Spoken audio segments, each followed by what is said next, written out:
Local 4 News begins right now with a breaking news alert. We begin at 5 o'clock here. Breaking news in Pontiac. Mara McDonald is live at M59 in Telegraph, where a car has plowed into a building. Mara, what happened? Kimberly, let me show you. Take a look up here. They've had quite a happening out here. This is Acorn Kitchen and Bath on Telegraph Road near M59. You can see the edge of the building. They're trying to clear out the debris. What Oakland County sheriffs are telling us is, Joel, can they see the white pickup truck from where we're at right now a little? There was a white pickup truck that lost control. Unclear why that truck lost control, whether it was a medical emergency or something else, but that white pickup lost control and lodged itself right in the corner of Acorn Kitchen and Bath. Per the Oakland County Sheriff's Department, they say that it does not appear that anybody is injured out here, and nobody in the truck, nobody in the store, but it is an absolute mess out here. They've got construction crews out here trying to clean up the wreck, but if you are coming this way for rush hour, expect some problems on Telegraph because the Oakland County Sheriff as well as Waterford Township Fire is out here blocking off some of the lanes of traffic, and it's slowing things down. But good news, no injuries. Bad news, we got a big mess out here. We're live in Pontiac. I'm Mara McDonald, Local 4.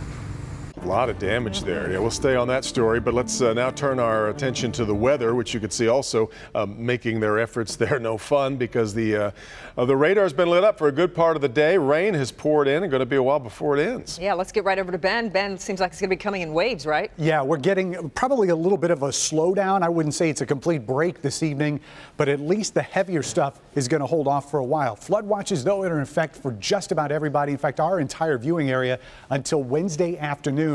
And this is the reason why. Latest forecast for rainfall for tonight through Wednesday ranges anywhere from about 1 inch in our north zone to 3 inches in our south zone, and maybe a couple spots that could hit that 4-inch range. And that is not accounting for any melted snow or possibility of ice coming down some of the rivers and creeks that could add to that flooding potential. And that's why that watch is up all the way through Wednesday. So here's 4 live radar. And again, the heaviest of that stuff is now out to the east. Still some showers around, but we're getting at least a temporary break. There is a lot more to go, probably getting ginned up again as we get towards the 7 and 8 o'clock hour tonight. Temperatures have been rising, and you can see it where that warm front has already been. 50s down here in our south zone. That's where that warm front is right now. The further north it gets, it will take some of the fog away. It will boost temperatures, but also make things pretty breezy tonight. So here's where numbers are going. Up 55 by midnight. That rain intensifies, and we'll talk about what's to come for tomorrow, probably setting a record high. That's all in just a few minutes, guys. All right, so we got to prepare ourselves now for a lot of rain over the next few days. Indeed, and when you pair that with the snow and the frozen ground, it's prime time for flooding. Steve Garagiola is live tonight, and Steve, you got a crash course today on how to keep water out of your house. Do tell. Boy, that is exactly right. You guys talked about the problems. We still have a lot of snow on the ground, and there is a lot of rain falling from the sky right now. And in the end, that can mean a lot of water is piling up against your house. The trouble usually starts in the basement. If you have a window well, that's a prime target. There's a drain in that window well that if it's not cleaned out, will cause a flood. And that's exactly what's happening here today. Water already pouring into this basement. Adam Healthman is a home improvement expert. His company, Hire It Done. Adam says today is the day to make sure your sump pump is working. And if you don't have a backup system, you need to get one. Looking for a battery backup sump pump or a city water powered sump pump. A big problem right now is that water outside has no place to go. The ground is still frozen, and as you can see, the snow's melting. Added with the rain, it's puddling up against the house. One last place for problems, your gutters. Ice and heavy rain are a bad combination. Now the water's going over the gutters and behind it and dripping down. And now you see we have all this mess right here. Yeah, you bet. That can lead to a lot of mess, and so many people have this situation. Ice and water now running off the gutters because they're blocked up. If you absolutely cannot keep the water out of your basement in these next couple of days, Adam says, then do a couple of things at least. Get your valuables up out of the basement, get some plastic bins and pack valuable things in it, and take pictures of all your items, because if you lose them and they're cleared out, you can't prove anything to the insurance company. So let's all just do the best we can with too much water for the next few days. Reporting live in Bloomfield Hills, I'm Steve Garagiola, Local 4. Yeah. All right, Steve, we appreciate it. And with all this rain, you'll want to download the Local Forecasters app. It's free to download in your app store. Just search for WDIV. Now to brand new information we're learning tonight after multiple vehicles were hit by projectiles along a 10-mile stretch of I-75. Total of 4 incidents overall reported within 30 minutes from Rochester Road to the north and to the Davison in the south. Priya Mann following this story and whether we've got any leads at who might have done this. Priya? Well, Devin, Kimberly, police strongly suspect whoever is responsible is bragging about it, and they're hoping the people who hear about it will come forward. Now, at this time, it's not clear if those projectiles are being fired from an overpass like this or a moving vehicle on the freeway. Personally, I would find it hard to believe that someone would do that, but you never know. After hearing something hit the rear window of her pickup truck, this was the damage caused by a projectile on I-75. Sunday afternoon, 4 drivers were hit within 30 minutes. It's kind of scary. And if they're hitting the back windows like that, not only the drivers, the passengers, but also if somebody's riding with kids or anything like that, that could be very dangerous. State police have ruled out road debris and gunfire, calling this an isolated incident. Investigators believe someone was firing a BB gun or a slingshot at passing vehicles. No bullets, no bullet holes, no evidence of any type of firearms. So we're looking at this as type of a vandalism situation. Drivers reported being hit between 3 and 3:30 Sunday afternoon along a 10-mile stretch of I-75, spanning from Rochester Road in Troy to the Davison Freeway in Detroit. Something need to happen though behind this because that's too much. In December, someone shot a gun at 4 vehicles along I-94. While no one was arrested in that investigation, police say it's not connected to projectiles hitting vehicles over the weekend. Nor do police believe the damage was caused by falling concrete or chunks of pavement like we saw on 696. Regardless, when it comes to being safe on area freeways, many drivers say it simply comes down to luck. Plain and simple, no. Because what you gonna do, drive behind the steering wheel, like duck down? There's really nothing. And police are urging drivers to stay calm and be alert. One of the drivers who is hit doesn't know exactly where they were struck. And of course, when you're looking for a pellet that small along a large stretch of the freeway, that can be next to impossible. But again, if you have any information, police want to hear from you. Reporting live, I'm Priya Mann, Local 4. Yeah. All right, Priya. In South Florida, today students are taking action after the nation's most deadly school shooting in history. 2 more victims were laid to rest today as the community continues to grieve the 17 killed in last week's massacre. Hundreds of students joined survivors near the school and sent a message to state and federal leaders that something needs to change. Not one more! Not one more! We need safety in school so we don't go to school in fear. We want things like assault weapons banned. There's no reason anybody needs to walk into a school with a military-grade assault rifle. A group of students from Stoneman Douglas High School will meet with Florida lawmakers this week about their gun control concerns. Florida Governor Rick Scott is now demanding the FBI turn over its records after not investigating a tip last month about Cruz's behavior. Out of Washington, where the calls for gun control from students growing louder. Today, a group of high schoolers took their message directly to the White House ahead of a much bigger student march in the nation's capital planned for next month. Blaine Alexander at the White House with a look at how lawmakers are responding. Blaine? Well, Devin, dozens of local students used their President's Day off to come here to the White House and send a message to President Trump. It's an effort that started on social media on Friday and quickly spread. One by one, dozens of teens lying down in front of the White House, a grim reminder of those killed in Parkland, Florida, and other school shootings. It's not just our parents and adults that want something to be done, but it's the next generation. A generation that in recent days has powerfully taken the lead in pushing Washington closer to action on gun control. As high schoolers, we want to create a safe environment not only for us and our classmates, but for the country. President Trump today wrapping up a holiday weekend in Florida, announcing he is open to a bill now in Congress that would strengthen background checks. But over the weekend, drawing outrage by mixing the tragedy in Parkland with politics, suggesting the FBI missed tips on the Florida school shooter because it was too busy with the Russia investigation. It's shameful for the president to be hiding behind the 17 victims of gun violence and somehow make it all about him. The president unleashing a flurry of weekend tweets after 13 Russians were indicted for meddling in the 2016 election, but notably not criticizing Russia or Vladimir Putin. It was only about Russian actors in Russia on the social media interference portion. There's a lot more to come. Now, pressure is growing for President Trump to punish Russia and stop future meddling. And during his weekend tweets, President Trump blamed former President Obama for not doing enough to stop Russian meddling, but said nothing about what he plans to do. At the White House, Blaine Alexander, Local 4. All right, Blaine, now the bill that's currently making its way through Congress would improve background checks for gun buyers by punishing federal agencies who fail to provide the proper records. There is big trouble at the Bat Zone. New here at 5, how a shakeup in leadership is putting a very important conservation project in jeopardy of shutting down. Also, we'll show you what caused this devastating crash along I-75 in just a minute. Jason. Potholes. Here we go again, right? I know, but before you just think, oh, another huge pothole, this has parts of the road showing, and if you look a little to my left, yeah, that's a bridge, which doesn't look a whole lot better.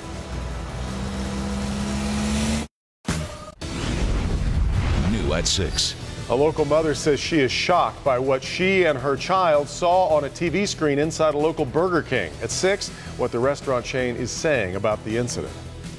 Hundreds of trees set to be chopped down, and some in Pittsfield Township are upset about it. Find out why the township says the trees need to go. Well, it seems pothole season has gone from bad to worse very quickly. Emergency repairs happening all over town. Dangerous conditions have even forced crews to work in the middle of rush hour. There's a lot to be done, as you said, but there's one stretch of road in Warren that may just be beyond help. Our Jason Colthorpe found it, and Jason, it sounds like it's a complete disaster. It's really bad. So bad you think twice before you even drive over it, guys.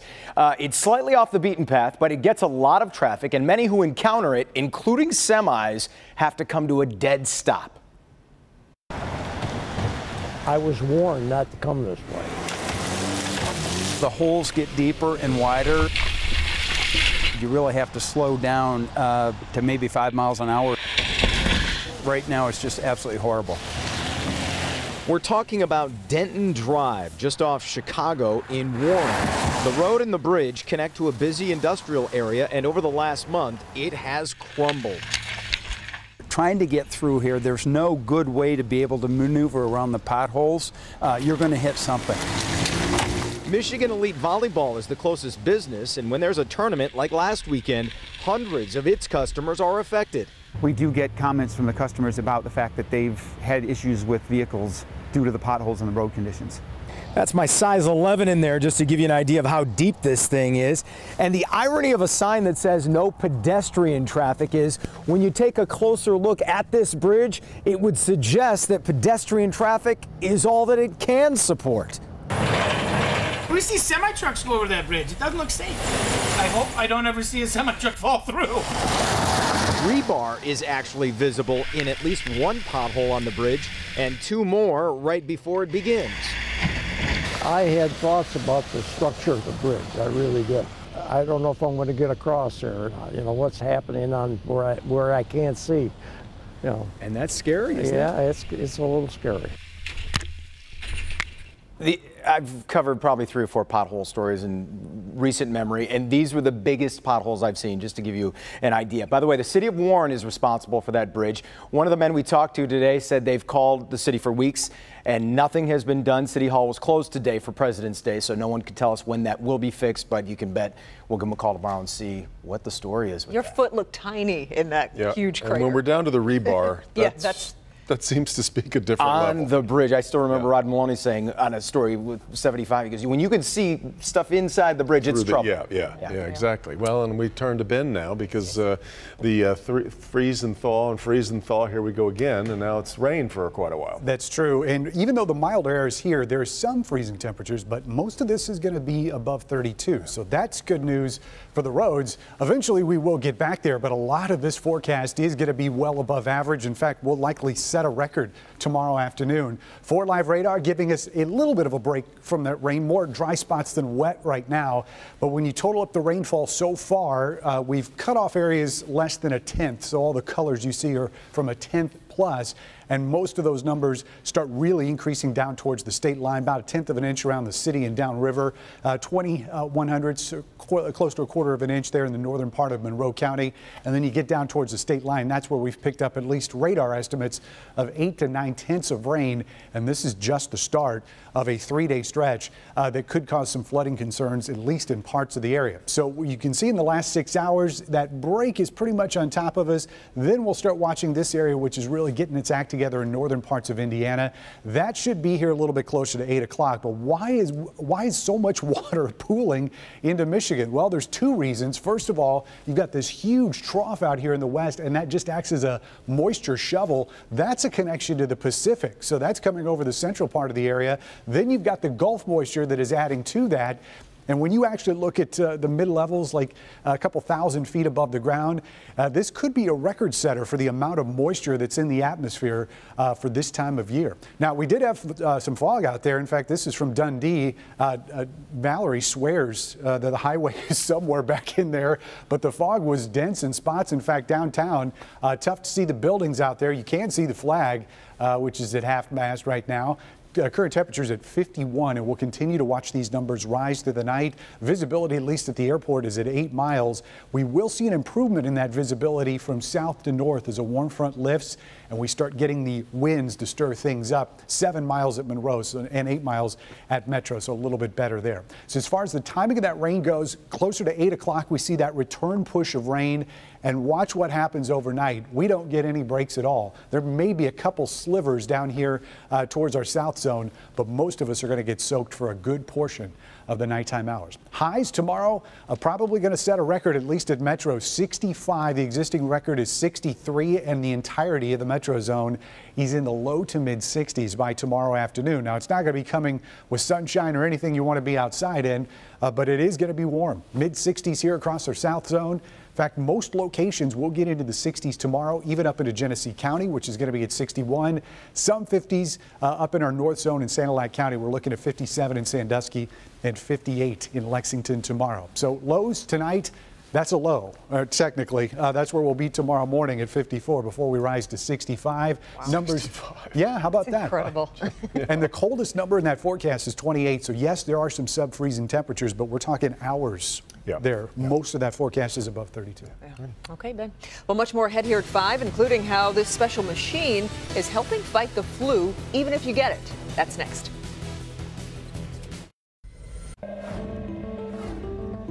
Today in Good Health, it has already, as we've reported many times now, been a very severe flu season, and it's not over. And part of the challenge of fighting the flu is finding out if you have it or not. Most rapid flu tests are notoriously unreliable, but experts say a new machine could help change that. Tara Jean Lee just recovered from the flu after recently testing positive for the virus. I was out of work for a total of 4 days. And it just really knocked me down. Traditional rapid flu tests commonly used in ERs and doctors' offices are just 50 to 70% accurate. That means a patient may have the flu even if they test negative. But Tara Jean was confident in her test results because of this. It's a machine that looks for the flu virus in a different way. This test uses a nucleic acid amplification. It's very sensitive, and so for influenza B it's nearly 100% sensitive. Influenza A, it's more than 95% sensitive, so it's much better. That's important when potentially life-saving antiviral drugs like Tamiflu are in short supply. We can feel confident that you have the flu and our test is accurate. And if we treat you, if you have family members that are likely to be exposed, we can also give them Tamiflu prophylactically so they don't get the flu. That could make a big difference in reducing the spread of the flu. I knew right then and there on the spot. As soon as they ran the test, doctor came in and said, "You're positive." Well, an earlier version of this testing machine was approved by the FDA back in 2014. A faster version was approved just last October and will likely be showing up at more hospitals and clinics in flu seasons to come. New at 5:30. I'm Meryl Davis, and my partner Charlie White is not the only star on ice in his family. See who shares his passion for ice dance and hockey next on Local 4. I've got some bad news for you. There are more barricades going up. Why? Because the I-75 project requires more lane closures and more ramp closures. Which ramps are closed and how you're going to get on or off the freeway. Like a bat out of a job when the turmoil of humans affect innocent animals. We told you about the opening of the Bat Zone in Pontiac last year. Sadly today, its future is in flux. So what happens to the more than 200 animals that call this place home? We investigate. The race for... We continue to follow breaking news happening right now in Pontiac. Mara McDonald live at M59 in Telegraph, where a car has plowed into a building. And I understand, Mara, you just spoke to people who were inside when it happened.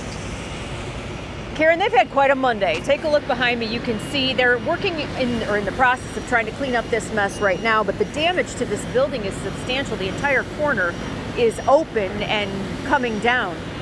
Workers tell us they were inside when all of a sudden this white pickup truck just went barreling into their building. Take a listen. I was in my office and all of a sudden I heard a loud crash. And then I immediately got out of my chair, and me and another coworker rushed to the front of the building and seen the gentleman all dazed and confused, and he was pinned in his truck, so we helped him out of his window. And as soon as we helped him out of his window, he walked out the building and then looked at his truck and then ran on foot. So I chased him down. Chased him down for about a block or so, and then What did he say to you? He just said I don't know what I was thinking. I was like, it's my friend's truck, and I got nervous, so I ran. Back here live, everybody inside Acorn says that they are okay. As far as the driver of that pickup truck, you saw what that pickup truck looked like. He's cut up, but is going to be okay. And the Oakland County Sheriffs have a few questions for him. We're live in Pontiac. I'm Mara McDonald, Local 4. Wow. All right, Mara, thanks. Also here at 5:30, there's trouble at the Bat Zone, the organization at the forefront of a critical conservation effort in limbo tonight. The Bat Zone in Pontiac is the premier bat sanctuary in the state, but the important work being done there is in jeopardy. And it is all over a shakeup in leadership and funding. Paula Tutman live there tonight. So, Paula, what is this big issue and why is it so complicated? Well, it's very complicated because, first of all, I want to show you can see the infrared light. That's for the bats in there. Some of these bats are 20, 30 years old. They're rehab bats. They're rescue bats. They're infirm. They're very, very fragile. And it appears, even though we're getting mixed messages, it appears that the writing's on the wall that they are out of a job as educational ambassadors and out of a home. It was a really big announcement. The opening of the Bat Zone in Pontiac last summer. Important because of its mission to educate and because the nonprofit Organization for Bat Conservation is a really important cog in the national wheel of bat conservation. We have probably the largest diversity in bats in captivity in Michigan for sure. So less than a year after opening the Bat Zone, and it's more than 200 residents, including a two-toed sloth, flying squirrels, owls, a skunk, fruit bats, vampire bats, and this giant Malaysian flying fox bat are in flux. In Michigan, they eat insects. They protect our crops, our gardens, our forests. These amazing animals in our ecosystem. And in Pontiac... The founder and executive director, Rob Mize, was fired under what can only be described as a mire of politics and personalities 2 weeks ago. And with him goes much of the outside funding and the collapse of the organization and the very safety of the bats and the other animals. Stress is probably going to kill possibly 10 to 30% of those bats as they get transferred. When we spoke to the organization's chair, Danielle Todd, she told us on the phone today that a final decision has not been made. The board of directors is evaluating the current financial situation. We are exploring all viable opportunities for how we're going to move the organization forward. But during a phone interview with an advisory board member of the organization, we were told that a decision has been made, and these bats are out of a home and a mission as of 2 days ago. I have been informed that the animals at the Bat Zone are going to other organizations and that they're dissolving the bats. And in fact, in the chair's own words, in an email, she stated as much, saying, after careful investigation, exploration of all viable solutions, and as a very last resort, the board has concluded that we must protect the safety of the animals, the well-being of staff, and the mission of the conservation education by dissolving OBC. Okay, so at the end of the day, what does this mean? While the humans are fighting, certainly the animals could be casualties, because this is not weather that you can move these animals. Are they going to be flown someplace? Will they be driven? The bylaws state that the animals have to go back from where they came from, and for some of those places, they can't even take these animals, and so they might be euthanized. We have confirmed half the staff has been laid off. We don't know what's going to happen because it's hard to get a straight or honest answer from those who actually know. But a lot of people, guys, a lot of people care about this. All right, thank you very much, Paula. Family and friends are gathering tonight at Rosedale Park Baptist Church to say goodbye to fallen Detroit police officer Darren Weathers. The 25-year-old was killed in a car crash on Michigan Avenue Tuesday morning during a surveillance training exercise. His viewing began today at 2 o'clock and will go until 8. Officer Weathers' funeral is scheduled for tomorrow at 11 a.m. at 2nd Ebenezer Church in Detroit. Well, we've seen what warm-ups and cool-downs can do to our roads, and this week is really wreaking havoc. Yes, the roads, and now we're talking basements, rivers, creeks. I mean, we go through this every spring, but this is still February. Middle of February. A little early for this mess, but it's coming anyway. 4 Live radar giving us a little bit of a temporary reprieve from the downpours today, but we'll get more of this as we get into the evening hours. In fact, just off to the southwest, you can see the next wall of water starting to increase in coverage across parts of northern Indiana, so just about to approach Fort Wayne. By 7, 8 o'clock tonight, we're going to see a lot of that here, and once that moderate to heavy rain gets started, it's going to continue pretty much more or less all the way through the day on Tuesday. Now, these are the actual measured rainfall totals. We showed you the estimates earlier. So down here in our south zone, measurements about a ½ inch to 2/3 of an inch in parts of Lenawee County, and we'll only add to those totals as we get through the night. So the bottom line on the rain now through noon Wednesday is the timing of it. We're looking at 1 to 3 inches widespread, but there's a possibility we could pick up a couple isolated areas that hit that 4-inch mark, and this is going to be primarily river and creek flooding. Should be minor, but if you live near there, obviously keep that in mind, and of course keep your basements prepared for the water that is to come. Karen? All right, thank you, Ben. Meantime, as you are headed home from work this evening, some of you may be running into unusually heavy traffic, especially in the downriver area, as MDOT begins a series of ramp and lane closures as part of that ongoing River Rouge construction effort. Nick Monticelli joins us reporting from Taylor with more on this major traffic headache. Nick. If I may, let me try to put a silver lining in this. Yes, it's frustrating because there are more lane closures and more ramp closures. However, it's either that or they close more roads completely. We fully acknowledge drivers are just going to feel beyond frustrated. The I-75 reconstruction project has been an ongoing headache for drivers, and now more drivers might need a little more ibuprofen. MDOT is moving into the next phase of the project, more bridge repairs. But to do that, more lane and ramp closures are necessary, which shut down after rush hour this morning. The ramp from Northline and Allen to southbound 75 is closed, as is the ramp from Eureka to southbound 75. So if drivers do not get onto I-75 northbound back at Sibley, they're not going to be able to get back on until they get into Lincoln Park at Dix. That'll be the first northbound entry point. There are also lane closures. Northline, Allen, and Eureka are all down to 1 lane underneath 75. But why under 75 when the work is going on above? Because workers are on catwalks on the edge of the freeway. Does 2 things, gives the contractor a place to work off of, and then also keeps traffic down below safe. And the only other alternative, no one would be happy with. We'd have to close the road right down, yep. So mobility's big, everyone recognizes that. We got to keep the public moving, so this is the best way to do it. In Taylor, Nick Monticelli, Local 4. All right, thank you, Nick. By the way, all of those repairs are expected to be done around fall of this year.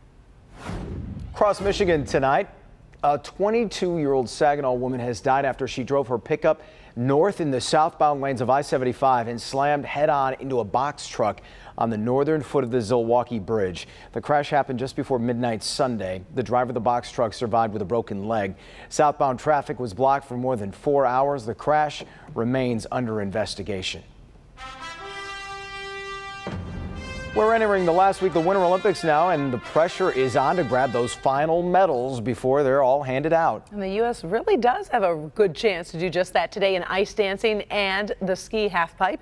Gina Kim has a closer look at our chances from Pyeongchang. Gina. The last time we hit the figure skating rink, the U.S. men really raised the bar, and the halfpipe has given us 2 golds so far, so we're really going to hope some of that pixie dust rubs off on the Americans today. All 3 American ice dancing teams are in the top 10 going into tonight's final free dance competition. Madison Hubble and Zach Donahue are in 3rd place after scoring their personal best in the short program. Siblings Alex and Maya Shibutani are just 0.02 of a point behind them in 4th. And the Madison Chalk Evan Bates duo placed 7th. Tonight's performance was very strong. We couldn't really ask for much more. Brandt out in front, score! In ice hockey, the U.S. women easily beat Finland 5-0 in the semifinals to advance to the gold medal game. And yes, for the 5th time, they'll play against Canada, which has won gold in the last 4 Winter Olympics. We're playing 110%. We put ourselves in a position to win a gold medal, which is what we've been looking for all year. She loves this halfpipe. Defending U.S. gold medalist Maddie Bowman will try to medal tonight in the ski halfpipe, the same place where Chloe Kim and Shaun White got gold. And Michaela Schifrin will not ski in the women's downhill tomorrow after finishing low in yesterday's training runs. Already a gold medalist at these games, her next chance to medal is in the super combined on Thursday. This is all the rage right now. A Russian bronze medalist is in danger of losing his medal in curling because of a failed doping test. The second test results should be coming back today, and if that proves the first test, it could be more trouble for an already scandal-plagued team. Back to you. All right, thank you, Gina. Facebook is going old school when it comes to selling ads in the next election. What the company will now require ad buyers to do to make sure they're legit. And a massive fire damages 20 homes. New tonight, the shocking thing police say might have started this. But first, let's just say it runs in the family. How Olympic champion Charlie White is inspiring the next generation to greatness. That's next. It's product new at 6. Someplace floating around out there is a lottery ticket worth $50,000. The problem, it expires in about 22 hours. All right, Steve, plus new research shows millennials have adopted many of the bad health habits of their parents. But there is one other factor that spells trouble for their hearts. Meryl Davis and Charlie White made history as the first American ice dance team to win Olympic gold during the 2014 Winter Games. Their storied career has inspired many young skaters to follow in their footsteps, but there is one young athlete in particular who really looks up to Charlie. Meryl Davis is live at the Detroit Skating Club to introduce us to her. Hey, Meryl. Hi guys, hi Karen. Yes, I am here at the Detroit Skating Club where Charlie and I got our start. When you didn't see Charlie practicing with me right out here, you could find him lacing up his hockey skates. But now he's passing on his love for both sports to someone else in his family. From birth, Avery Weishaus has held a special bond with her uncle Charlie. The two even share the same October birthday. Do you want to work on toes a little bit? 12-year-old Avery spends her afternoons at the Detroit Skating Club, just like her uncle Charlie did at that age. Did his career inspire you at all to start ice dancing? Yeah, I think so. Whenever I am on the ice, I always think of him. Charlie wanted to be the first athlete to go to the Olympics in both hockey and figure skating. And while he had to choose one, that hasn't yet been the case for Avery. I feel like hockey kind of helps ice dance because it can make you have a lot more power. One of the things that I look up to for my Uncle Charlie is hard working, because it kind of translates into everything like school, skating especially, hockey. When I talk to her about skating or school or hockey, very rarely am I asking if she won her last competition, if she got an A, but if she's working hard. Well, they share a birthday, a love for ice dance, and a love for hockey. But there is one major difference between Avery and her Uncle Charlie. I'm very superstitious, and apparently he's not really. at all. So what kind of superstitions do you have before you skate? I have to like set my guards a certain way and like tap them a certain way, and then I knock on my head. The two are very close. For my 5th birthday party, I had like a lot of my friends, and he came and he was like, he lifted me up and he spun me around. And Charlie never lets his busy schedule keep him from seeing his niece. Even when he like just gets back from traveling, he comes to see my hockey games. Charlie is humble about any influence he's had on his niece. I like to think that I kind of gave her maybe a little push towards something that she ended up really falling in love with. A close family connection, both on and off the ice.